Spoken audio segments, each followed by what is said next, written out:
Let's work through the chapter 8 through 10 review. So starting off here with question number 1, we're told that Newport Company uses a petty cash system, and we need to prepare the journal entries for the following dates. So first, the petty cash fund, was established on March 1st with a balance of $100.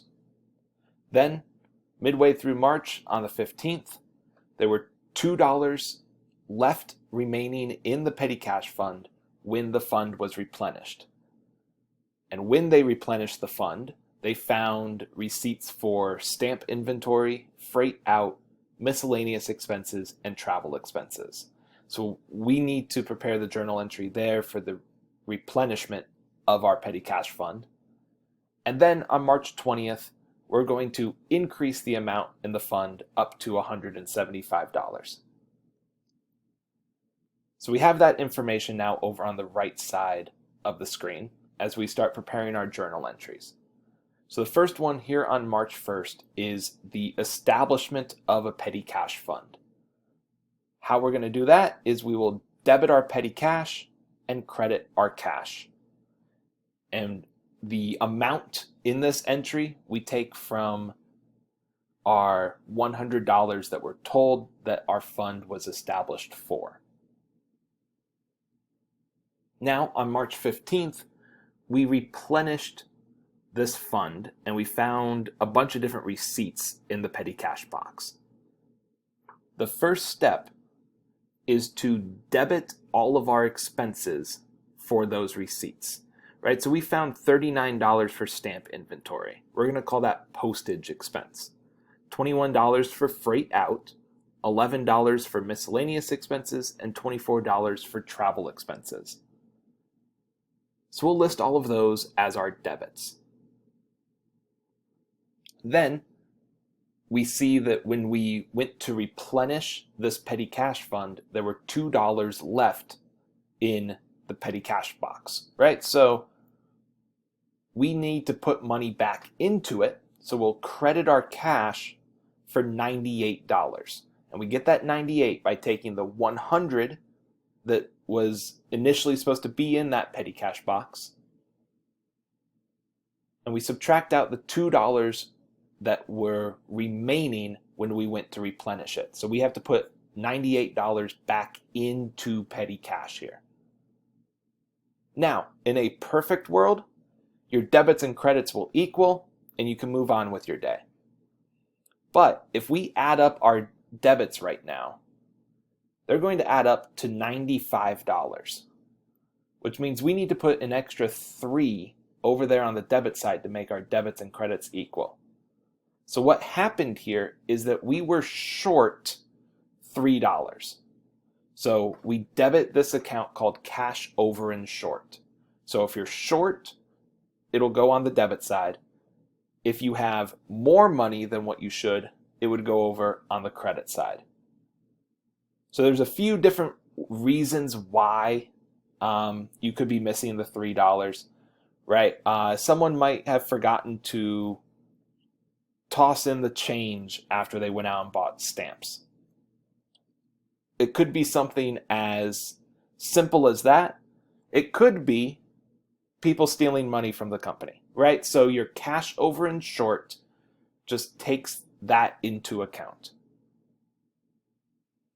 Now, our last entry here on March 20th, the amount in the fund was increased to $175. So this is going to look pretty similar to our entry from back on March 1st. We'll debit our petty cash and credit our cash. And notice we just use 75 here. Because your petty cash account was already at 100 from our initial entry here on the 1st. So if we want to increase it up to 175, all we need to do is debit an additional $75. Now question number 2. We need to prepare a bank reconciliation on July 31st. And then we need to journalize our adjusting entries on the books of Crane Video Company. So we have this information here. We have our 6 pieces of information for Crane Video Company. We have cash balance per bank, a July bank service charge that has not yet been recorded, our cash balance per books, deposits in transit, a note collected by a bank, and our outstanding checks.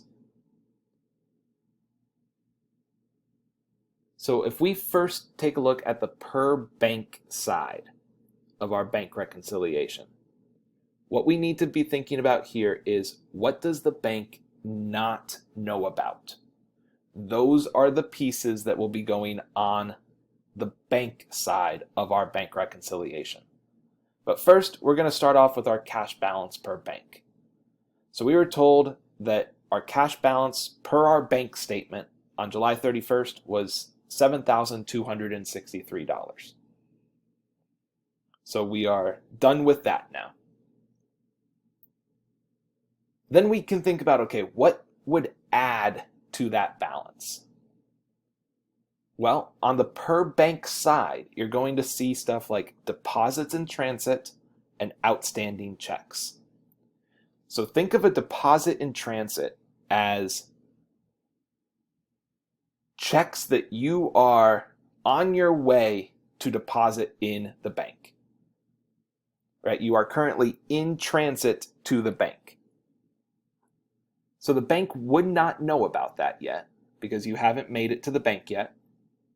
But once you make those deposits, it's going to increase your balance. So deposits in transit get added here on the bank reconciliation for the per bank side. And then what would be subtracted? That's going to be our outstanding checks. So an outstanding check would be if you wrote a check right now. To you've already spent that money, right? So you make that entry in your books. The bank isn't going to know that you wrote that check until the person that you wrote the check for takes it to their bank, right? Otherwise, it's just a piece of paper out there that says it's worth money. So our outstanding checks have to be subtracted on this bank reconciliation because it would take away from your cash balance. So now we can do this math and we can figure out our adjusted cash balance per bank. So we take the $7,263, add in our deposits in transit of $1,300, subtract out our outstanding checks of $591, and we get an adjusted cash balance per bank of $7,972. And we'll want to make note of that number because we're probably going to see that one pop up over here when we start doing the per books side. So the per books side, we're going to once again start off with our cash balance. Here, we start off with our cash balance per books. So we would take a look at our ledger and we would see, okay, our cash balance is $72.84. So now we can start thinking about, okay, what are we going to add on our per books side? Well, we have 2 pieces left. We have a bank service charge and we have the bank collecting a note for us. Well, a bank service charge is going to take money away from you, right? So that's not going to go on the add section. Instead, it's going to be this note collected by the bank. So the bank's acting as like a middleman here, and they're collecting this note for you.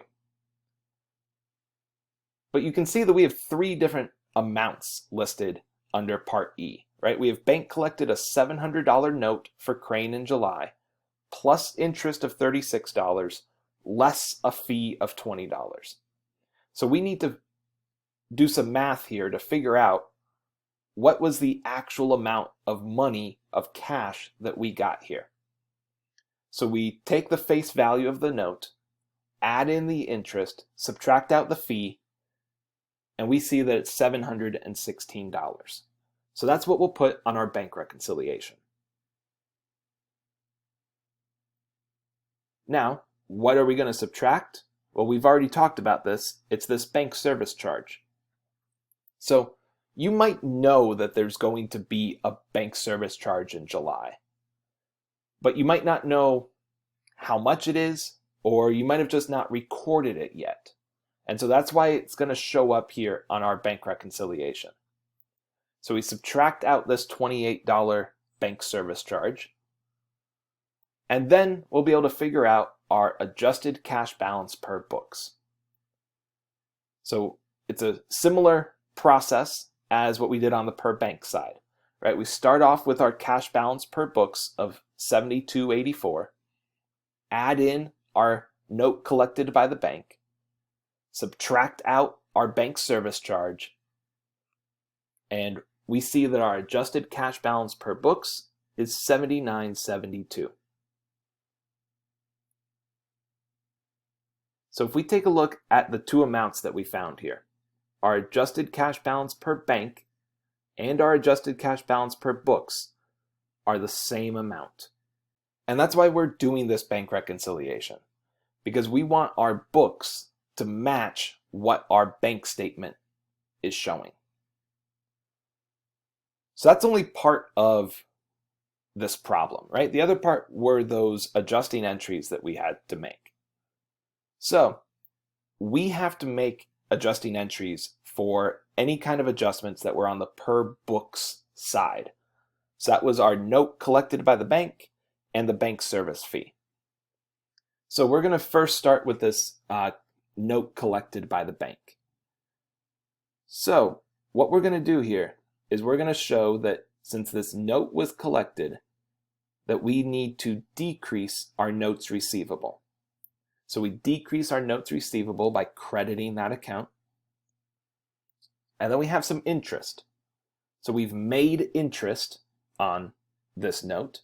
So we'll credit our interest revenue.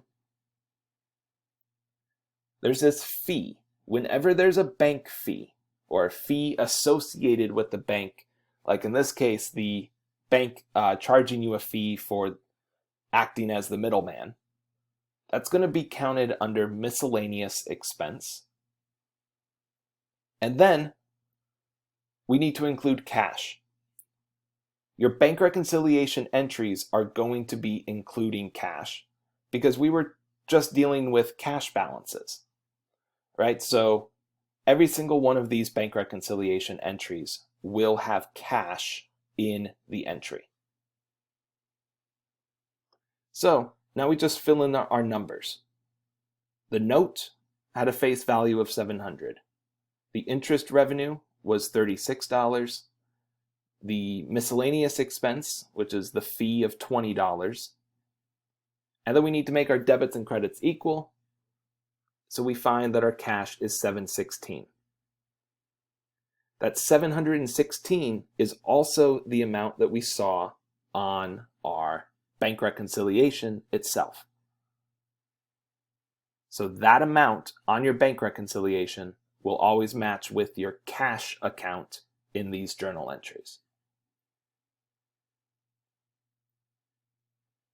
Now, our other entry here was the bank service charge, right? So this is again another fee from a bank. So whenever we have a bank fee, we need to count it under miscellaneous expense. And we're going to have to pay this fee, so we credit our cash. For how much? Just the $28 that we see that the fee is charging us. Now, question number 3 tells us that FAR Company elects to use the percentage of sales basis in 2019 to record bad debt expense. It estimates that 2% of net sales will be uncollectible. Sales revenue for 2019 is $800,000. Sales returns and allowances are $40,000, and allowance for doubtful accounts has a credit balance of $9,000. We need to prepare the adjusting entry to record the bad debt expense for 2019. So a company is going to make these sales on account. And again, ideally, we want all of our customers to pay us back, right? But that's not always going to happen. So FAR Company has decided that 2% of their net sales, they're probably never going to get paid. So they need to record this bad debt expense. So in that way, their books show that they're expecting to only be able to really collect 98% of those net sales. So the first step here is to figure out our net sales.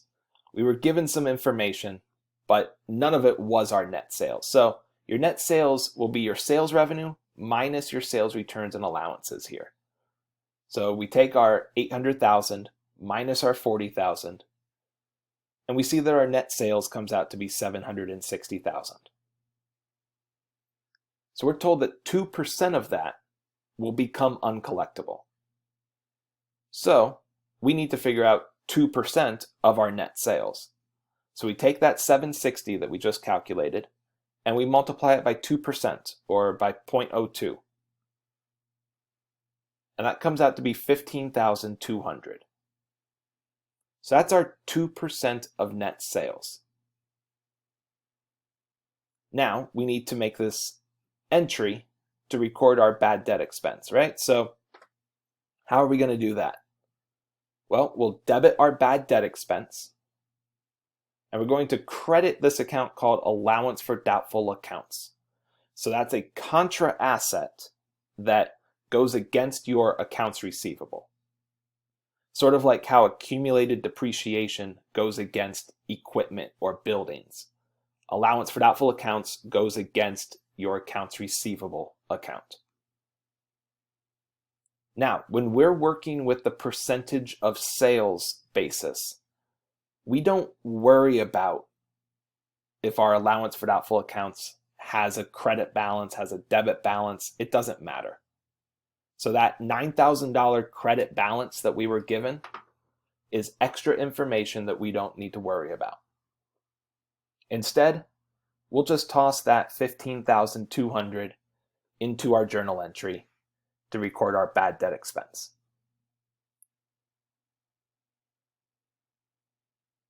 Now, in this next question, we're told that Kingston Company uses the percentage of receivables basis to record bad debt expense. It estimates that 1% of accounts receivable will be uncollectible. Accounts receivable are 420,000 at the end of the year, and allowance for doubtful accounts has a credit balance of 1,500. We need to prepare the adjusting entry to record our bad debt expense for the year. So a company could use the percentage of sales basis or this percentage of receivables basis. Here, we again want to figure out what this percentage of our receivables equals, right? So 1% of accounts receivable will become uncollectible. So we take our accounts receivable amount, 420,000, times 1%, or 0.01, and it comes out to equal $4,200. Now, when working in the percentage of receivables basis, we do concern ourselves with this existing balance in allowance for doubtful accounts. So the way that we're going to work through this is we can just make a T account.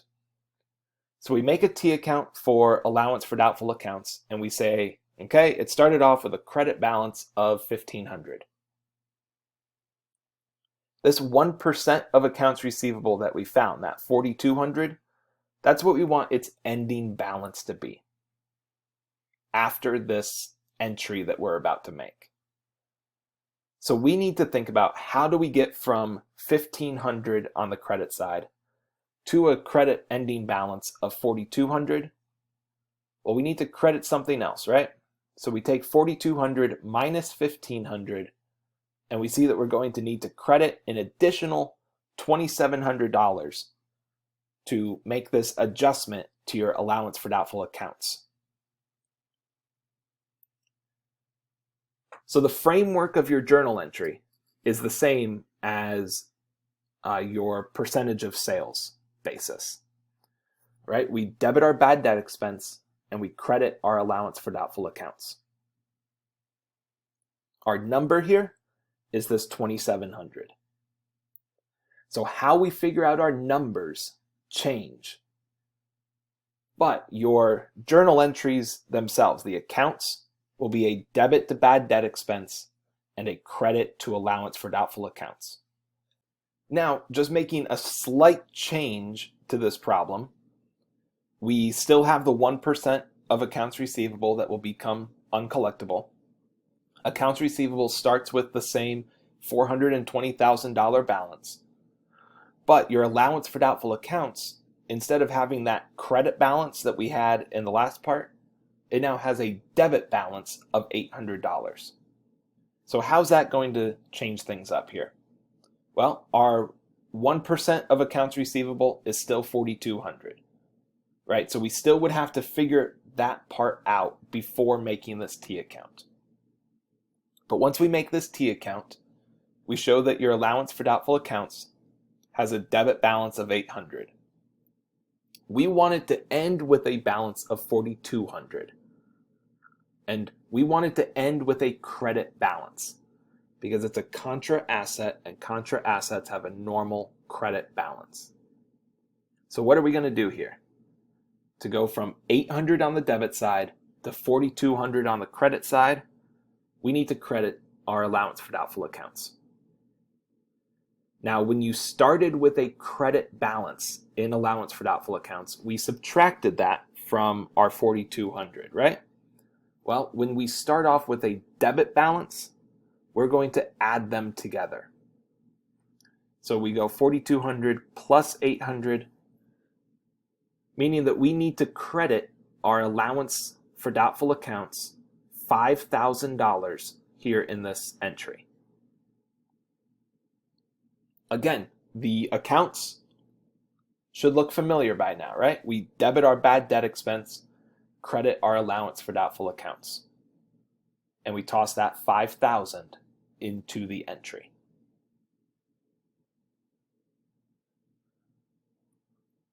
Now, our last question here, question number 5. We're told that Linton Company purchased a new machine on October 1st, 2019 at a cost of $150,000. The company estimated that the machine will have a salvage value of $12,000. The machine's expected to be used for 10,000 working hours during its 5-year life. And during 2019, there were 400 hours of usage. So we have all of the information that we need in that paragraph to now figure out the depreciation expense for 2019 using the straight line method, units of activity method, and the declining balance method. So let's first work on straight line. So we have all of the important information up at the top: our cost, our salvage, our life, and when we purchased this machine. Then we see the formula for annual depreciation expense under the straight line method. We take our cost minus salvage divided by the life in years. So we fill in our variables here with the amounts that we're given, right? Our cost is $150, salvage is $12,000, and we expect this equipment to last for 5 years. So we do that math, and we see that our annual depreciation expense is $27,600. Now, if we had purchased this machine on January 1st of 2019, this would be our depreciation expense for the year because we would have had that equipment for the entire year. But we purchased it on October 1st. So we are only depreciating it for the months of October, November, and December. So we have 3 months, right? So what we're going to do is we're going to take that $27,600.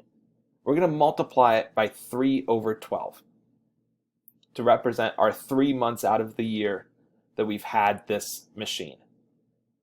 So you do that, and you see that the depreciation expense for 2019 is $6,900. Now, working on the units of activity method, we take a few different pieces into account here. We still have cost and salvage. Those remain useful under this method. Our life is now in terms of hours instead of years.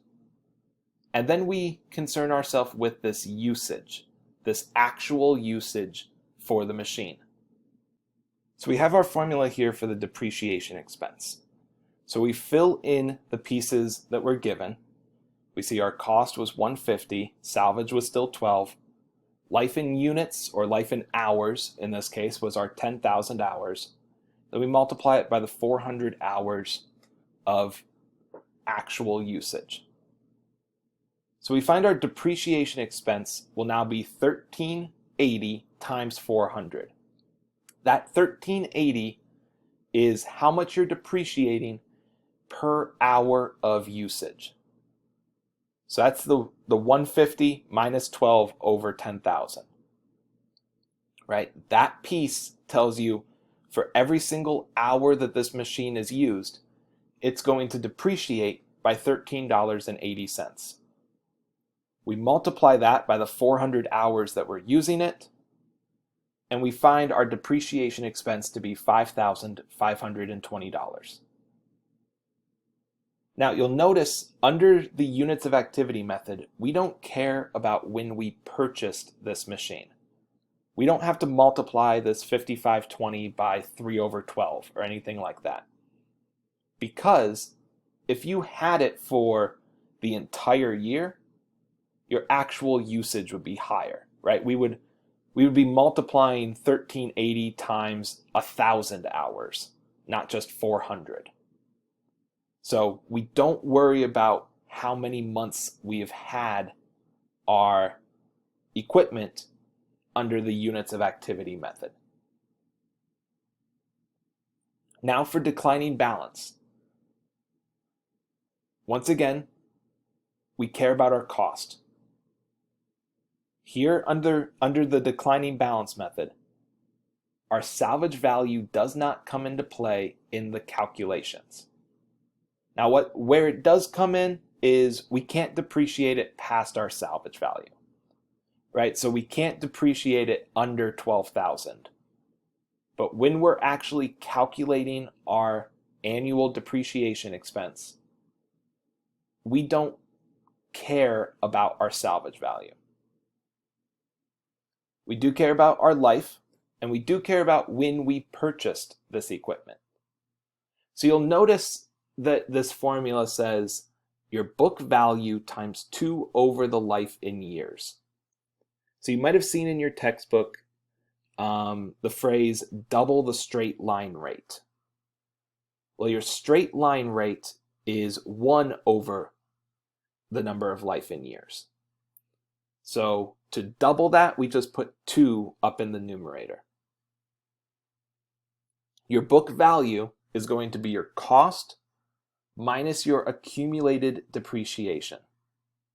So here in year 1, we haven't depreciated this equipment at all yet, right? So our accumulated depreciation would be 0.